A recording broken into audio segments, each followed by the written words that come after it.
If I was starting over from scratch with just $100, this is exactly how I'd turn it into $1,000 using a repeatable 7-step strategy. I've made thousands of dollars with this system and helped others do the same. So if you're serious about sports betting, this will save you years of blaming the refs and chasing losses. But starting with the first step and this one small habit can quietly make or break your profit long term. The trick here is to place a 6-leg parlay at plus 900 odds. Because your cousin's old coach used to train the starting point guard and he's locked in. Just kidding, do not become a parlay princess. That's how you lose your bankroll in one weekend. And I've been there. I used to build these stupid parlays thinking I found some secret tip from some washed up punter on Twitter. Then I'd watch one leg miss and boom, back to square one. It's fun, but it's not a strategy.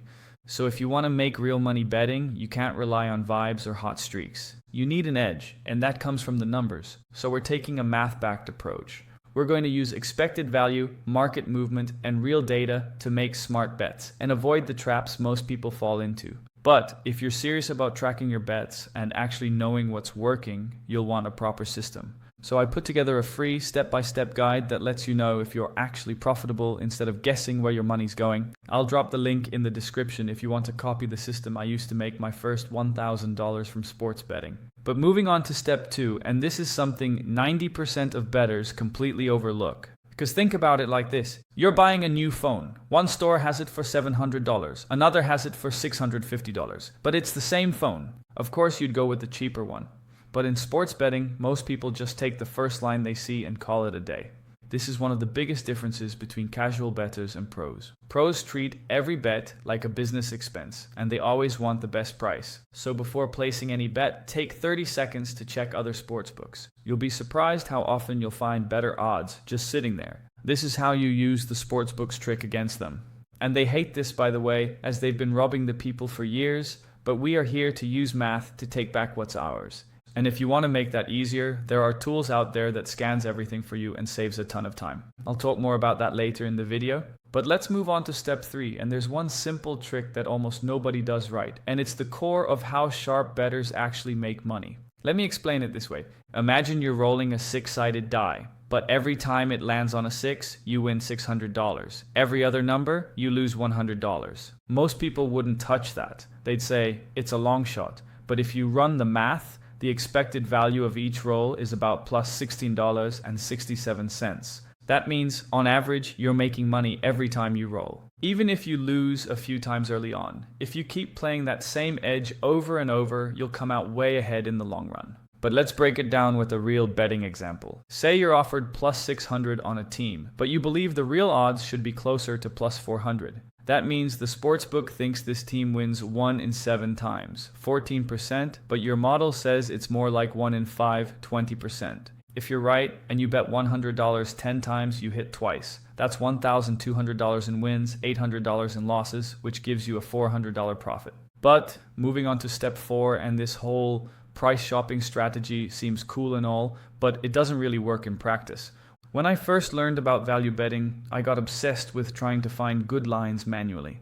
I'd sit there with 5 sportsbooks open, comparing odds, refreshing pages, tracking it all in a spreadsheet. It felt like a full-time job, and I'd still miss stuff. That's when I realized I needed a better way to find these edges without wasting half my day. So I started using a tool called OddsJam. It basically does all that scanning for you, live odds from tons of books, and it flags when there's actual value based on market data. So now I wasn't hunched over my spreadsheet like a nerd trying to find positive EV bets. Now I just open it up, check the top bets, and place the ones that have an edge. And now I'm no longer donating to the bookies so they can upgrade their yachts or fly business class off my losses. But if you're using OddsJam or thinking about it, I've got a private community for people who take this seriously. Anyone who signs up through my link gets access. It's basically our little Robin Hood crew using data to take money from the bookies, not donate to them. I'll drop the link in the description if you want to learn more about how you can join. Now on to step 5, and look, OddsJam is helpful, but it's not a savior. It's just a tool, and if you blindly follow every alert, you're gonna get burned. Here's what I mean. Sometimes you'll see a plus EV alert, but only 2 or 3 sportsbooks actually have that line. Or it's a super niche market with low limits, like table tennis or Korean baseball. One shot bet can move the line instantly. So now what looked like value isn't. Early on, I made that mistake. I'd chase every green number thinking I found gold, but without verifying I was just flipping coins. Now I've got a quick checklist I run through before placing any bet from OddsJam. Are there at least 3 to 4 books showing this line? Is the bet on a major sport and league, or is it super niche? And do I trust the source of the true odds? If the bet fails one of these, then I skip.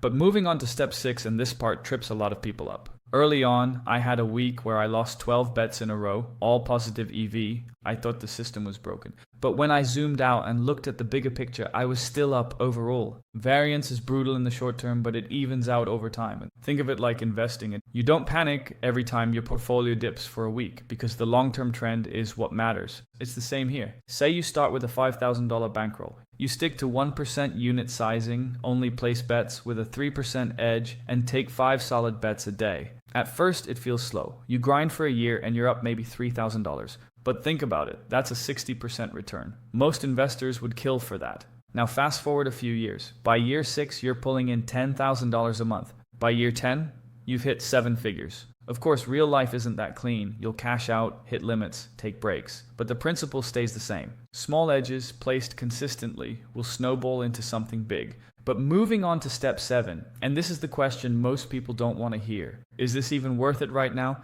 If you're starting with $100, let's be real, if you're betting smart, then your unit size is $1. So even if you're hitting good bets, it's going to feel like you're grinding for scraps. At that level, you might actually make more flipping burgers. And you're probably even better off throwing a 6-leg heater that LockDaddy69 posted about on Twitter. What I really recommend is to get your bankroll up first, work a job, do freelance work, just build up $3,000 to $5,000. Then come back to this with a real bankroll and treat it like a business. Until then, focus on learning and be ready to strike when you've got some real capital behind you. Now, building an edge is great, but staying disciplined and consistent is what actually makes you money over time. So watch this video next to see a step-by-step breakdown of how to actually win at sports betting the right way. I'll walk through the full process, start to finish, so you can stop guessing and start thinking like a pro.